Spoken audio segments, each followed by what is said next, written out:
All right, guys, let's talk a little Cavs here for a second. They have a game tonight against the Mavericks. They're home again on Sunday against the Mavericks. Max Strus expected to make his return on Sunday when they're home against the Mavericks. But I want to look big picture here for a second for the Cavaliers. Historically speaking in the NBA, you have needed a top 5 player to win a championship. There have been exceptions. There have been anomalies. But for the most part, you need a top 5 guy. The Cavs may not have a bona fide top 5 guy, but you'd have a hard time arguing they don't have a top 10, a top 15, a top 25. Who's the last team to win without a top 5 guy? The Pistons in 04. Dallas. Dirk wasn't top 5. Was it top 5? Yeah. No. At that stage of his career, he was probably the 5 to 10. The Celtics. Really? Celtics, when KG and them won, Big 3, none of them went in the top 5. Really? KG was not in the top 5? Wasn't KG finished second in MVP that year?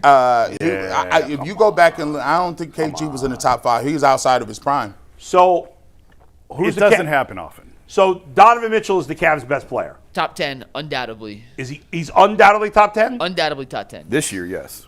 Yes. And most years, yeah. Yeah, he's top 10. He's a top 10 guy. I'll die on that hill. He's a top 10 player. When is the last time a team won where their best player was not better than Donovan Mitchell? Because Dirk better than Donovan Mitchell and KG better than Donovan Mitchell, right? Yes. Do you have to go to that Pistons team? I mean, probably. Yes. Probably. And that's not to knock Donovan Mitchell, but No. But that's the question. They don't have a bona fide top 5 guy that historically you have looked at. So who does? San Antonio does? Like this season, you mean? Yeah. I mean, the top 5 guys: San Antonio with Wemby, Denver. Luka, SGA. Denver. Oklahoma City. SGA, The Lakers. Jokic. the Lakers, and then are we counting Giannis if he's healthy? But they're not going to make the playoffs, so he's out. So we won't count him. So nobody in the East has a top 5 player. I mean, Tatum, if you want to count Tatum. Right now, who's the best player in the East besides Giannis? Don or Jaylen Brown. Man. Or Cade Cunningham. One of those Oh, three. Cade Cunningham. Is Cade Cunningham the best player in the East? One of those 3. Yeah, it's one of them 3. All right, well, come on, basketball guys. Give me an answer. I don't want to hear one of 3. Give me the answer. Who's the best Who's player the in the best- East? Who's the best player in the East besides Giannis right now? I mean, I would say Jaylen Brown. This year it's probably This been year. Jaylen Brown. This This year's year. probably been Jaylen Brown. Okay. I'm not saying. And who's second? Is Donovan better than Cade Cunningham right now? I would take Donovan over Cade Cunningham right now. Yeah. I would too. Interesting. Well, you wouldn't because Cade's younger. So Well, if he's starting a For team. this year. Yeah, we're, for we're just talking this about year. this For- year. okay, right for now, just We're this talking year. about this year. So Jaylen Brown's the best player In the East right in the now, East that's going to be in the playoffs. I mean, this year, yeah, Yeah. I think so, yeah. Yeah. Am So I the missing question anyone? is, Okay. So can the Cavs win a championship? without the top 5 guy, they have what we could argue the specific placement of Donovan, but you have Donovan top 10, Harden's in that 14 to 16 range, top 15-ish player. Mobley's still a top 25 guy in the back end of the top 25. Really? And then Jared, Is he really a top 25 guy? he still is. He still is. And then He still is. Jarrett Allen is wherever you want to place Jarrett Allen at this point of what he's coming off of in that run. Yeah. Is that enough as a collection of talent to override the historical need of a top 5 player? Jason, what Probably say not. Jason? Honestly, Yeah. I don't know. We're Yeah. too early into this. That's the honest answer. We're Yeah. too early into the second apron era and all this stuff to really know, because that's the question. That's one of the Right. questions that a lot of people in the league are asking is how has the roster building changed, and has it changed? I mean, Indiana made it to the finals last. They didn't win it, but they made it to the finals last year without a top 5 guy. So is that sort of the evidence Well, so that did it's trending Miami that way? recently.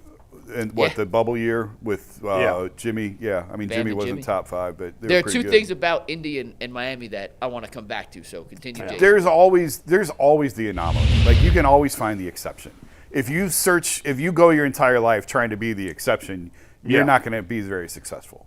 Like, usually you have to go with how most teams do it. Right. But we're just too early into this to know. I mean, Right, but the Western, whoever comes out of the West is going to have a top 5 player. OKC is such a wagon with Yeah. SGA Yeah, they're and not all the playing. talent that they have, and Denver with Jokic. Yeah, so it's just we're just too early. Like 5 years from now, 3 years from now, maybe we can better answer Yeah. this. The fact that Indiana did it as one of the first teams of the second apron era tells you that maybe it's not as where it has to be top. I mean, for 20 years, the league was obsessed Yeah. with getting top-end talent. That was the only way to win a championship. Yeah. And I do think that's changing a little bit in terms of success that you can have. Now, can you win a championship without that?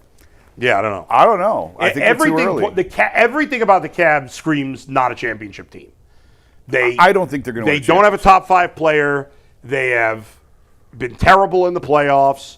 James Harden is the best player in the history of basketball who's been bad in the playoffs. He's had good playoff games. But overall, he's known for some gagging famous in Game 7. Donovan Mitchell's never gotten past the second round. But I do think it's important to show, like, You're James right. Harden's had some really good playoff games.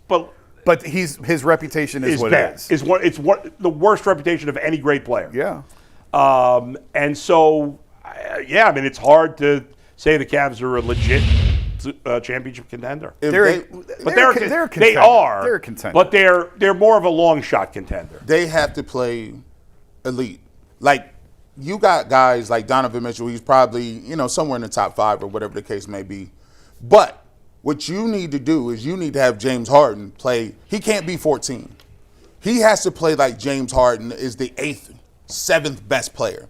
You need Evan Mobley to play like he's a borderline top 10 player. Like, you take a look at how the Denver Nuggets won. Jokic played great, but Murray played awesome. Aaron Gordon played awesome. They had Brown playing awesome. They had a lot of dudes that stepped up during that time period to play better than what they were. For the Cavs to actually win a championship, they actually have to have somebody play over their capabilities slightly. Like, Mobley would have to have a series where it's like, Mobley's cooking. He's playing like a top 15 player. Yeah. That's the way they would have to win it. But as of now, if you got the same production that Harden has now, I don't think they can win a championship as constituted, because just go watch Jason Tatum come back. Yeah. Right. He comes back, and all of a sudden, it's just like you ain't got no shot. And the thing about the Nuggets is, you're right about all that stuff, but Jokic is the best player in the NBA. Yes. Yeah. So, the Cavs just don't have that. No, they don't. Go. Now, in the Indiana run last year and the Miami run to the finals in the bubble, they may not have had a top 5 player when the playoffs started. Halliburton played like a top 5 player during the stretch. Jimmy Butler during that stretch played like a top 5 player. But more importantly than those two individually, every role player played above the expectation. And last year with Indiana, the Nemhards, the McConnells, the Toppins, the Thomas Bryants of the world, the Aaron Nesmiths, all played way above their bridges. And it's the hardest thing to do in basketball is to count on those guys for 6 weeks to play above their bridges. But a lot of times, and even the Jokic team that won, G, to your point, Murray was awesome. Gordon was awesome. Yep. Christian Brown came into his own during that playoff run. I don't think you need necessarily a top 5 player to win a championship anymore. I think you can do it with a collection of talent as long as your superstars and your best players play up to what they need to play to. Yeah. The teams that win are the teams that get the most consistent play from their role players for the most part. Right, but they also have a top 5 player. So and who elevates them all. And that's why you need – you're not going to win if Donovan and James play poorly.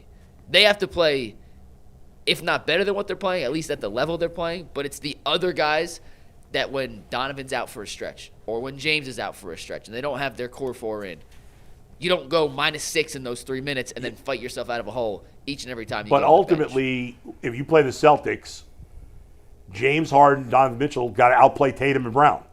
They got to at least match them. Or they're going to – I think they got to outplay them. Yeah. One of those games, they're going to have to outplay them. Like, I always go back to it in 2016. Kyrie wasn't a top 10 player in the league. LeBron was the best player in the league. Yeah. But during 2016, Kyrie Irving in that playoff series, you couldn't tell him nothing. He was a top 10 player, and he was doing what he wanted to. So you need somebody to elevate a little bit to put yourself in contention where you can actually keep up with guys who are more consistent. Like, you know what Tatum and Brown are going to do. So if you know what they're going to do and they're going to give you a certain amount of production, you got to at least match or beat that production and hope somebody else ball out. My point against the Celtics, if you go back to the game the other day when they beat them here, and they beat them relatively handily. I know it was close in the final. They didn't lose because Mobley, Harden, and Mitchell didn't show up. They lost because literally no one else can make a shot. But you also can't compare a regular season game to a playoff series. I'm just saying they have the firepower at the top to match those two. It's going to come down to Hauser, Pritchard, Shireman. Right. Can you negate those guys and your guys play better? I trust the Celtic guys more. I do and too. you should. And I'm not saying you should. My Yeah. point is, in those series, even last year, Donovan was awesome in games 1 and 2. They lost because no one else showed up for Cleveland. It's the Derek Whites of the world that get you. It's the Yes. Pritchards that get you. Right. Yes.